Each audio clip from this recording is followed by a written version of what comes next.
बहुत पुरानी बात है। एक सुंदर और हरा भरा गांव था जिसका नाम चंदनपुर था।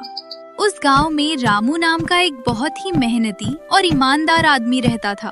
रामू गांव के चौराहे पर एक छोटी सी खाने की दुकान चलाता था। उसकी दुकान के समोसे और कचौड़ी बहुत मशहूर थे। आइए काका, गर्मा गर्म समोसे तैयार हैं। आज मैंने इसमें घर के पिसे हुए ताजे मसाले डाले हैं। खाकर बताइए कैसे लगे। काका पास की कुर्सी पर बैठकर समोसा खाने लगा और फिर राजू से कहा, जीते रहो रामू बेटा, तुम्हारे हाथों में तो साक्षात अन्नपूर्णा का वास है। पूरे गांव में तुम्हारे जैसा खाना कोई नहीं बना सकता। तभी राधा वहाँ पर आती है। रामू भाई, मुझे भी 2 किलो जलेबी दे दो। आज मेरे घर में पूजा है और सबको तुम्हारी बनाई जलेबी ही पसंद आती है। अभी देता हूँ राधा बहन, मेरी जलेबी से आपके मेहमान खुश हो जाएंगे। गांव के सभी लोग रामू का खाना बहुत पसंद करते थे क्योंकि रामू हमेशा साफ सफाई का ध्यान रखता था और कभी भी खाने में कोई मिलावट नहीं करता था। उसकी जिंदगी बहुत खुशी से कट रही थी। तभी गांव के बीचों बीच एक मुनादी करने वाला आता है। सुनो सुनो गांव वालों सुनो, शहर का बहुत बड़ा सेठ गेंदालाल हमारे गांव में आ रहा है। वो यहाँ एक बहुत बड़ी खाने की दुकान खोलने वाला है। आप सब लोग भारी मात्रा में आएं और दुकान में जरूर जाइएगा। इतना कहकर मुनादी करने वाला चला गया और गांव में जैसे हड़कंप मच गया। अरे ये गेंदालाल कौन है भाई? हमारे गांव में तो रामू की दुकान ही काफी है, हमें किसी और दुकान की क्या जरूरत है? काका, गांव बड़ा हो रहा है।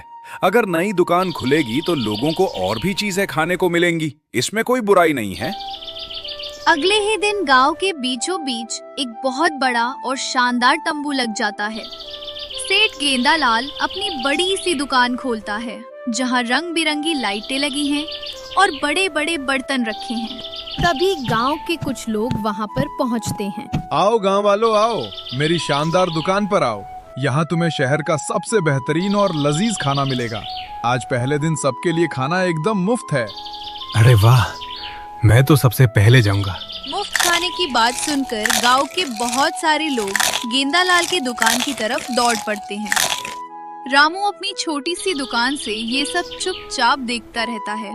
भगवान करे सेठ जी का काम भी अच्छा चले, गांव वालों को नया स्वाद मिलेगा तो उन्हें भी खुशी होगी। रामू बेटा, तू बहुत भोला है। मुझे तो ये गेंदालाल आदमी कुछ ठीक नहीं लग रहा है। इसकी आंखों में लालच साफ दिखाई दे रहा है। अगले दिन मुफ्त ना होने पर भी लोग उसी की दुकान पर टूट पड़ते हैं। काका की बात सच साबित होती है। गेंदालाल का खाना खाकर लोग जैसे उसके दीवाने हो जाते हैं। सेठ जी, मुझे 4 प्लेट कचौड़ी और दे दो। तुम्हारे खाने में तो जैसे कोई जादू है। मेरा पेट भर गया है लेकिन मन नहीं भर रहा है। ये मेरी खास शहर वाली रेसिपी है गोगी भाई, तुम रोज आओ, तुम्हें ऐसा ही बढ़िया खाना मिलेगा। धीरे धीरे कई दिन बीत जाते हैं। गांव का हर आदमी, बच्चा और औरत गेंदालाल के खाने के दीवाने हो जाते हैं। रामू की दुकान पर अब कोई भी नहीं आता है।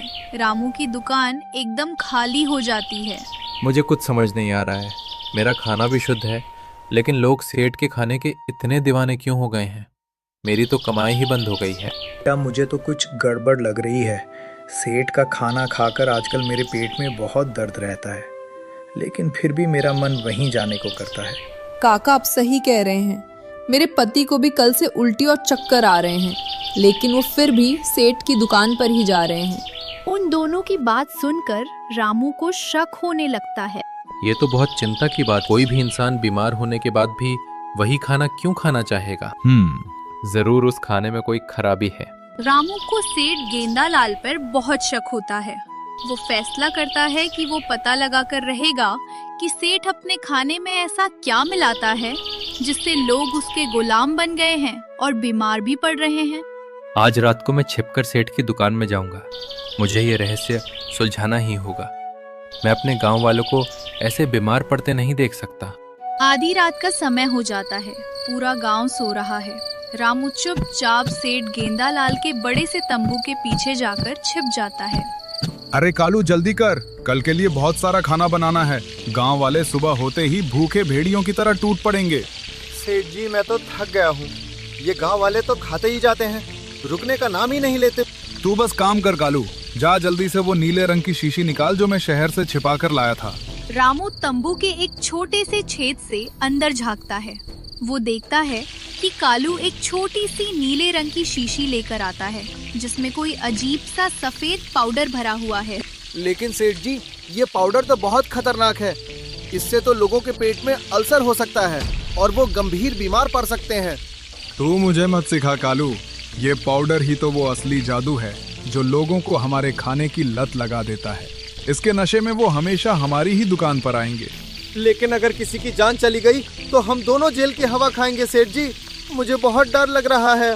डरपोक कहीं का, तू बस ये पाउडर इस दाग, किसी को कुछ पता नहीं चलेगा। गांव वाले तो मूर्ख हैं, वो बस स्वाद देखते हैं। ये सब सुनकर रामू के पैरों तले जमीन खिसक जाती है। उसे समझ आ जाता है कि सेठ गेंदालाल पैसों के लालच में पूरे गांव वालों को नशे वाला धीमा जहर खिला रहा है। हे भगवान, यह आदमी तो राक्षस है। ये चंद पैसों के लिए पूरे गांव की जान खतरे में डाल रहा है। मुझे तुरंत सरपंच जी के पास जाना होगा। रामू बिना कोई आवाज किए वहाँ से भागता है और सीधा सरपंच जी के घर पहुंचकर उनका दरवाजा खटखटाता है। सरपंच जी नींद से जागकर बाहर आते हैं। क्या बात है रामू, इतनी रात गए तुम यहाँ कैसे आए? सब ठीक तो है ना? तुम इतने घबराए हुए क्यों हो? सरपंच जी, कुछ भी ठीक नहीं है। वो सेठ गेंदालाल हम सबको जहर खिला रहा है। मैंने अपनी आंखों से उसे खाने में एक नशीला पाउडर मिलाते हुए देखा है। क्या तुम सच कह रहे हो रामू? ये तो बहुत बड़ा अपराध है। अगर ये बात सच है तो हम उसे छोड़ेंगे नहीं। मैं बिल्कुल सच कह रहा हूँ सरपंच जी। वो पाउडर लोगों को खाने की लत लगा रहा है और उन्हें अंदर ही अंदर बीमार कर रहा है। हमें अभी वहाँ चलना होगा। सरपंच जी तुरंत अपने कुछ भरोसेमंद लोगों को बुलाते हैं और रामू के साथ सेठ गेंदालाल की दुकान की तरफ निकल पड़ते हैं। वे सब चुपचाप तंबू को घेर लेते हैं। तुम सब लोग बाहर पहरा दो। रामू और मैं अंदर जाकर उसे रंगे हाथों पकड़ेंगे। अगर वो भागने की कोशिश करे तो उसे पकड़ लेना। सरपंच और रामू अचानक तंबू के अंदर घुस जाते हैं। सेठ गेंदालाल और कालू उस समय बड़े से बर्तन में वो सफेद पाउडर मिला रहे होते हैं। तो ये है तुम्हारा असली चेहरा गेंदालाल। तुम हमारे गांव के भोले भाले लोगों को जहर खिलाकर मुनाफा कमा रहे हो। सरपंच जी, आप गलत समझ रहे हैं। ये तो बस एक मामूली सा मसाला है जो स्वाद बढ़ाता है। मैं कोई जहर नहीं मिला रहा। झूठ मत बोलो सेठ, मैंने सब सुन लिया है। तुमने खुद कहा था कि ये पाउडर लोगों को लत लगाता है और बीमार करता है। तुम्हारी ये नीली शीशी ही तुम्हारा सबूत है। सरपंच जी तुरंत आगे बढ़कर वो नीली शीशी सेठ के हाथ से छीन लेते हैं। कालू डर के मारे सरपंच जी के पैरों में गिर पड़ता है। मुझे माफ कर दो सरपंच जी। मैंने तो सेठ जी को मना किया था, लेकिन इन्होंने मुझे नौकरी से निकालने की धमकी दी थी। ये सारा पाउडर यही शहर से लाते हैं। गेंदालाल, तुम्हारी इतनी हिम्मत कि तुम हमारे गांव वालों की जिंदगी से खेलो। तुमने मानवता को शर्मसार कर दिया है। अब तुम जेल की हवा खाओगे। अगली सुबह सरपंच पूरे गांव को इकट्ठा करते हैं और गेंदालाल की सारी सच्चाई सबको बताते हैं।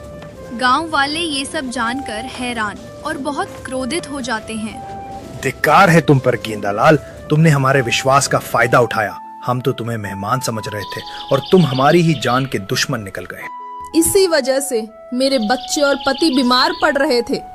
तुम जैसे लालची इंसान को तो सबसे कड़ी सजा मिलनी चाहिए। शांत हो जाओ गांव वालों, हमने पुलिस को बुला लिया है। कानून इसे इसकी सही सजा देगा। हमें कोई भी गलत कदम नहीं उठाना है। तभी पुलिस की जीप वहां पहुंचती है और गेंदालाल और उसके नौकर कालू को हथकड़ी लगाकर अपने साथ ले जाती है। रामू की दुकान फिर से सज जाती है और अब वहां पहले से भी ज्यादा भीड़ लगने लगती है। गांव वाले अब समझ चुके हैं कि सेहत से बढ़कर कुछ नहीं होता।